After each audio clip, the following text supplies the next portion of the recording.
చేస్తారు సేమ్ శివాజీ మహారాజ్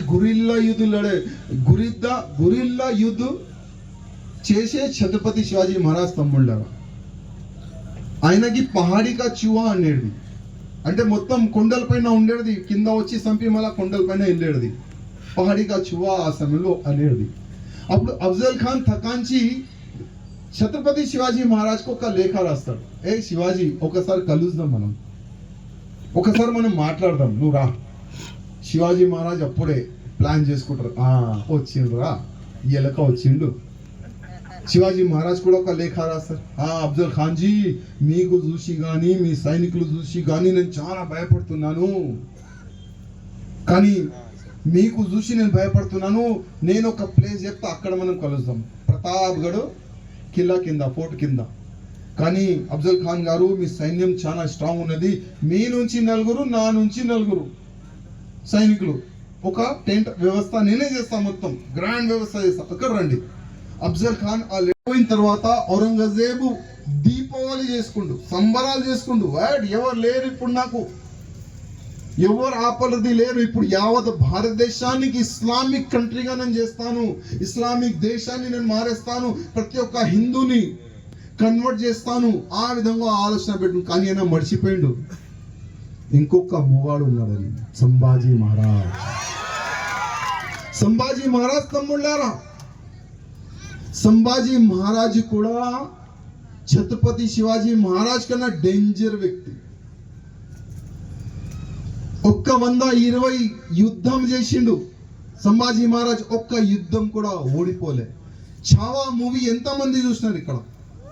మహారాజ్ కి పట్టుకోనికి మొత్తం సైన్యం తీసుకొని వచ్చి ఛత్రపతి శివాజీ మహారాజ్ ఏ పోర్టు పైన ఉంటాడో మొత్తం ఘిరాన్స్తాడు.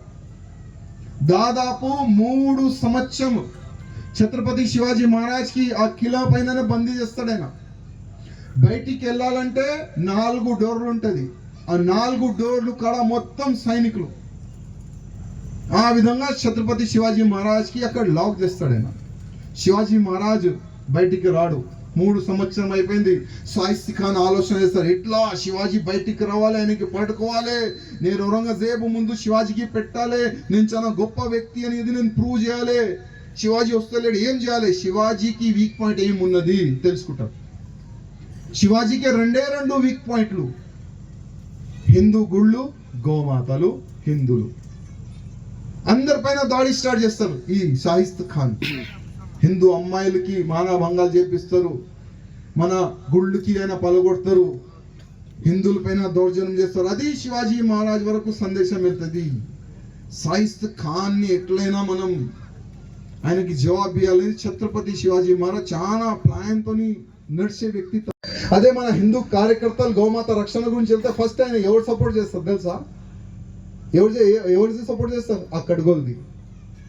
ఆ ఆవులు ఎద్దులు ఇడిచేయండి, ఆయన పైన ఒక కేసు పెట్టండి, మళ్ళీ రాడైనా బయటికి. ఇట్లాంటి చెప్పే నేతలు తయారవుతున్నారు మన భారతదేశంలో, మన తెలంగాణలో.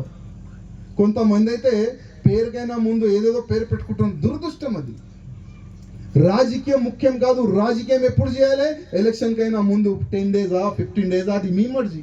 మీరు ఏం మాట్లాడతారు, మీరు ఏం చెప్తారు, మీరు ప్రజల ముందు పోయి ఏ మాటలు చెప్పి మీరు ఓట్లు అడుగుతారు అడగండి. కానీ హిందూ ధర్మం సేఫ్ ఉంటేనే మీరు సేఫ్ ఉంటారు. ఒక మాట మీరు యాద పెట్టుకోండి. ఆల్ నేతలకి చెప్తున్నాను, ఒక పార్టీ నేత కాదు, ప్రతి ఒక్క పార్టీ నేతలకి నా రిక్వెస్ట్, ఎప్పుడైనా మన ధర్మం పైన ప్రమాదం వస్తే ఇది నా ధర్మం, ఇది నా దేశం, అట్లాంటి ఒక మంచి ఆలోచన పెట్టుకొని మా హిందూ యువకులకి మీరు సపోర్ట్గా నిలబడండి. అదే హిందువులు మీకు ఏ చీర కావాలి ఆ చీర పైన కూర్చొని పెట్టే బాధ్యత ఈ హిందూ సమాజంది ఉంటుంది. కానీ గురించి చెప్తారు కదా, काशी की कला जाती मथुरा मस्जिद होती, अगर शिवाजी ना होते तो हर हिंदू की सुन्नत होती. ప్రతి ఒక్క హిందూని కన్వర్ట్ చేసే ఆ సమయంలో ఈ ఔరంగజేబు, అప్పుడు ఔరంగజేబు ఈ శివాజీని ఎట్టి పరిస్థితుల్లో పట్టుకోవాలి. ఎవరు పట్టుకొని వస్తారు చెప్పండి? ఎవరైనా శివాజీకి పట్టుకొని తీసుకొని వస్తే ఎన్ని సొమ్ము కావాలంత ఇస్తా, ఎన్ని ఊరు కావాలి చెప్తే అది ఇచ్చేస్తా, ఎక్కడైనా రాజా కావాలంటే కూడా అది కూడా ఇచ్చేస్తా.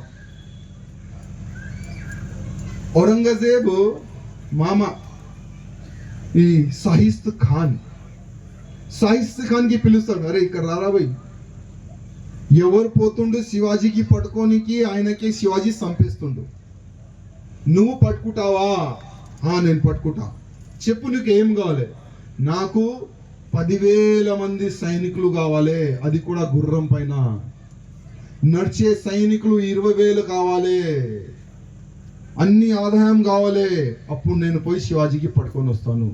ఆ ఇంట్లో అరే 16 years అమ్మాయి, ఎట్లా తీసుకోండి, 10 దినాలు 20 దినాలు, 1 నెల 2 నెల ఆ హిందూ అమ్మాయిని ఇంట్లో పెట్టుకొని మాన భంగాలు చేస్తారు. ముర్షిదాబాద్ బంగాల్లో తమ్ముళ్ళారా, ఎవరు అడిగేది లేదు. ఎందుకంటే జనాభా ఎవరిది ఎక్కడ ఎక్కువ, వాళ్ళదే.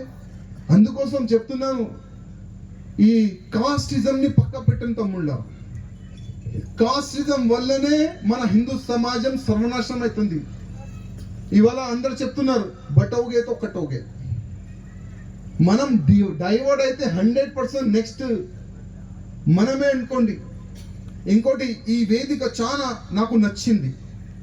మా సర్పంచ్ గారు మా ఇంటికాడ వచ్చిన తర్వాత సర్పంచ్ గారు ఒక మాట అన్నారు, భయ్యా కాంగ్రెస్ కానీ బీఆర్ఎస్ కానీ బీజేపీ కానీ అన్ని పార్టీలు కలిసే ఈ విగ్రహ ఆవిష్కారం పెట్టుకున్నామంటే నేను చాలా చాలా అంటే చాలా హ్యాపీ ఫీల్ అయ్యాను. నా వేదిక పైన కూడా మా బీజేపీ ఎమ్మెల్యే రారు, కానీ బీఆర్ఎస్ ఎమ్మెల్యే వచ్చిందంటే అది చాలా గ్రేట్ తమ్ముళ్ళు. నేను 2 days ముందు మధ్యప్రదేశ్ చిందువాడలో ఉండే 1,00,000 మంది కార్యకర్తలతో సభ చేసి వచ్చినాను.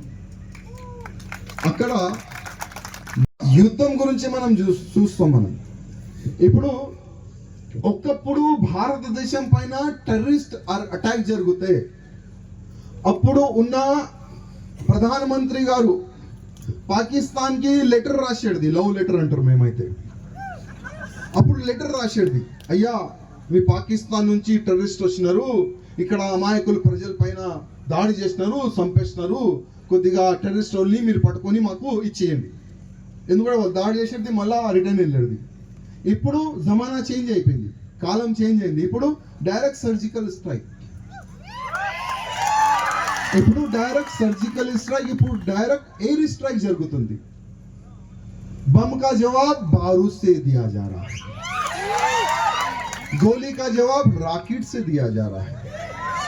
ఇప్పుడు కాలం మారింది కదా. కానీ ఆ ప్రధానమంత్రి మోదీ గారికి ఆ ఆలోచన, సర్జికల్ స్ట్రైక్ ఆలోచన ఎక్కడి నుంచి వచ్చింది తెలుసా మీకు? ఛత్రపతి శివాజీ మహారాజ్ కి చూసి.